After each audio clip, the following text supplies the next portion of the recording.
Hi, how are you to audience, to everybody? I would like to introduce myself, Ronnie T, and I was born in Cambodia.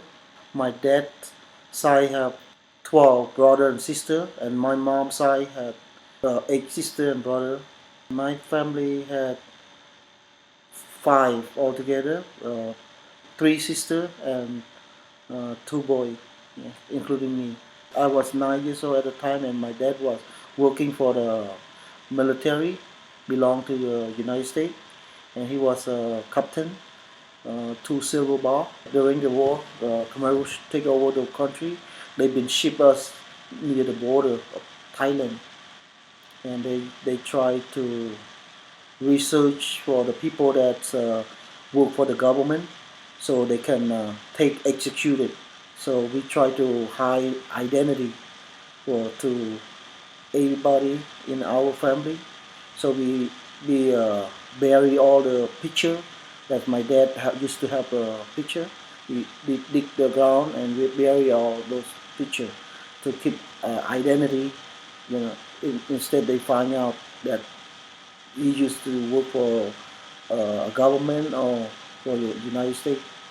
He died of starvation, and that time they ship us to the place, that one town that's without no food, and they feed us like one day, one potato with 6 ounces of porridge. They don't feed us good, and then they allowed us to work more than 8 hours. I was in that like 3 years. And that time, before the Vietnamese take over, I was living in a hospital that's called a death hospital. That people that they drop off there, just consider like they killing you over there, because they expect that they ship you over there, expect you that you're gonna die in that hospital, because they don't provide you any medicine and any food. They don't give you anything. So that time I stayed there with take care of my sister and my dad until he passed away. I lived there for 1 month in the hospital, and then not too long, like a couple of weeks later, it was a Vietnamese soldier. They invade to Cambodia. They chase all the Khmer Rouge out. I follow one of the lady. She take me, and we escaped from that hospital. She abandoned me in the children care in that time.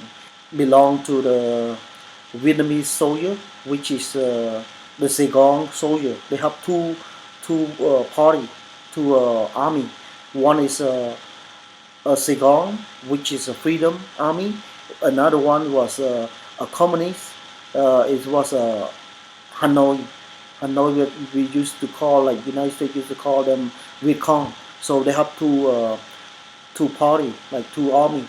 So that time I was living in a children care, the place. So that under the Saigon army.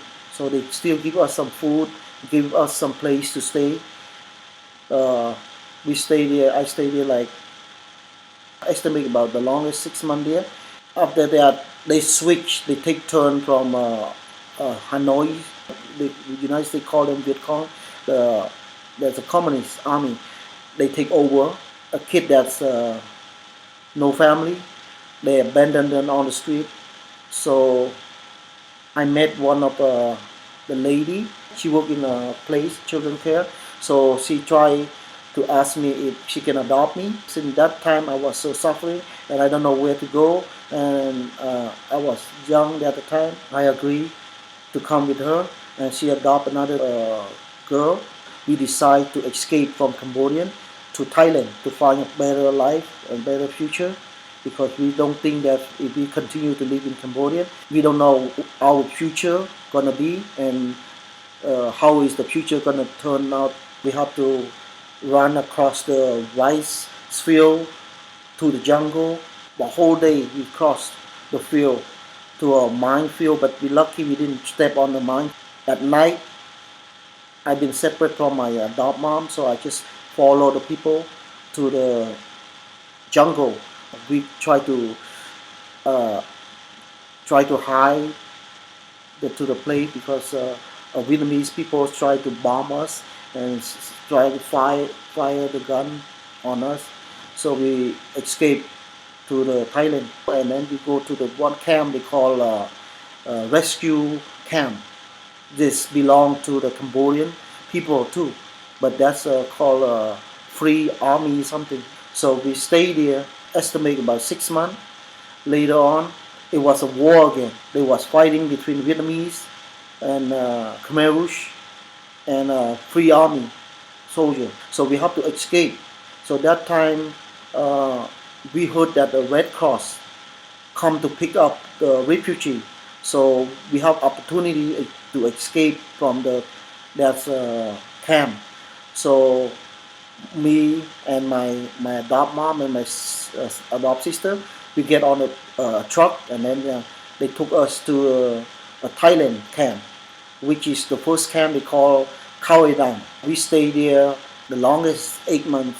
We tried to look for the sponsor to come to United States so we can have a better life for future.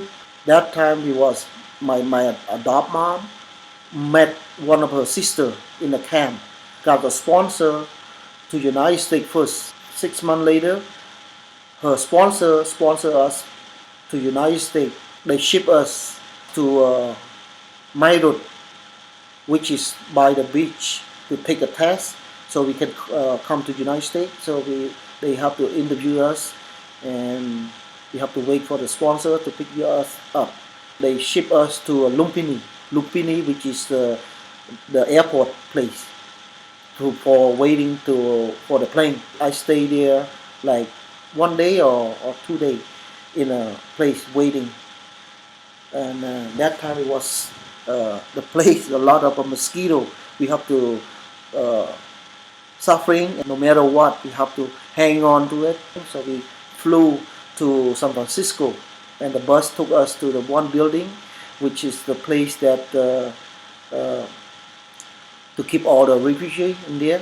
So we stayed there like 1 week before they ship us to the sponsor, our sponsor. We take a Greyhound bus to Los Angeles.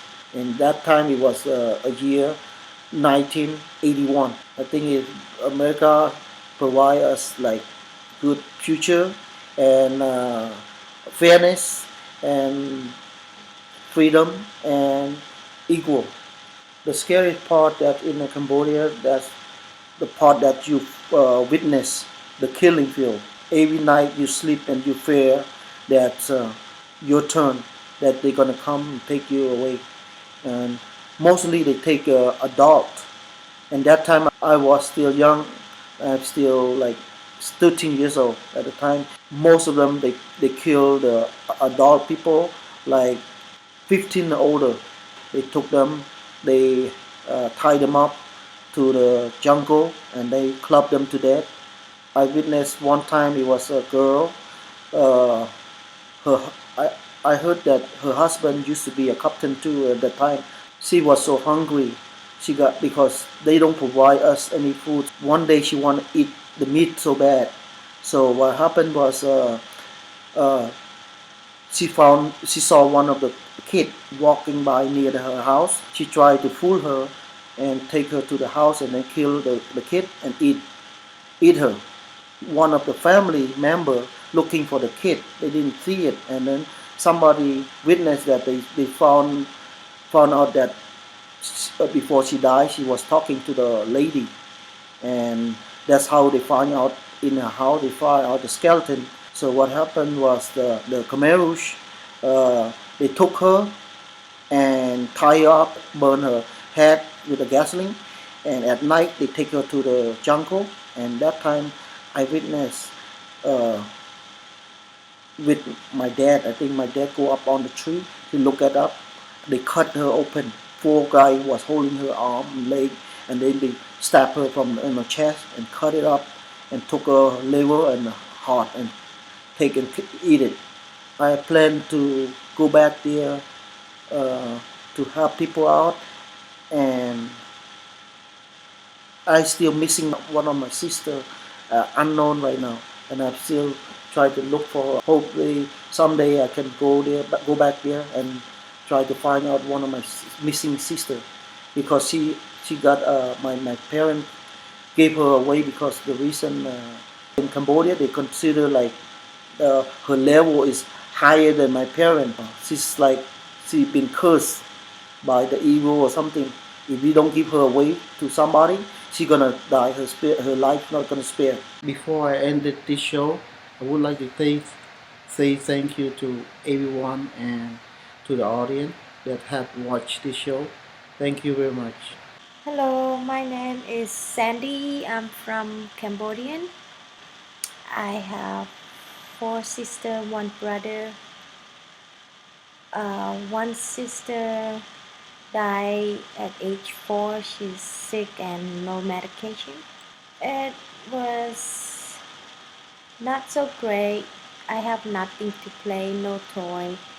Um, I just go to swim a lot in the river. It was a muddy river. Like help my parents work at the field. We don't have food when they have lunch time. When they ring the bell, that means it's lunch time. And every day we have the same thing, like porridge for lunch and dinner. The house is like just wood, and then we have a hay roof. We shower in the river, and the bathroom is like outside where there's a field, rice field and stuff like that. Before the war, we use money. You work, you get money, and you can go buy stuff. And then after the war, when the communists come in, they call Pol Pot or Khmer Rouge. We don't use money anymore in the communists. We work exchange for food. They treat me okay because I'm a child. Life gets worse when the Khmer Rouge, or they call Pol Pot, come in, because every day we have the same thing, go to work and have the same food. The food they provide us, that's all we get. The killing field. They kill so many people and starve so many people. They kill the educated people and leave the non-educated people, so the non-educated people can obey them better. I witnessed so many starvation people, and the people die of sickness. When the people die, they don't have cemetery, just wherever they can find a place to dig a hole. I escaped when the Vietnamese troops invade Cambodia. During the invasion, there was a lot of gunfire, bombs, mines. A lot of people dies, and animals, senior, lots of people. We start by foot, going across from field to field, jungle, until you get to Thailand. We go to stay at they have a camp, refugee camp, waiting for United Nations to take us out from the camp to United States. Or they have so many different countries like Australia, Germany, France. Yeah, whoever can sponsor us out from Thailand. They make us stay until we have a sponsor, and then they would interview us.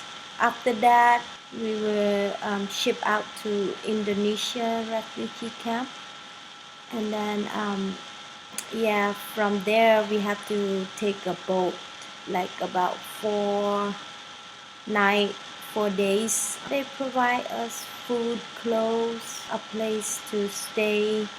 The camp is made from woods and fabric material roof. After that, we were sponsored to come to United States by plane.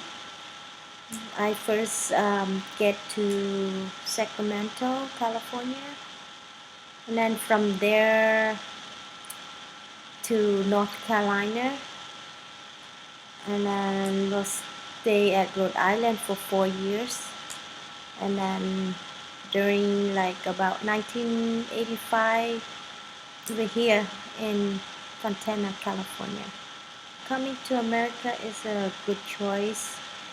Mm, we have school here. It's a good opportunity. School works where I don't have school before.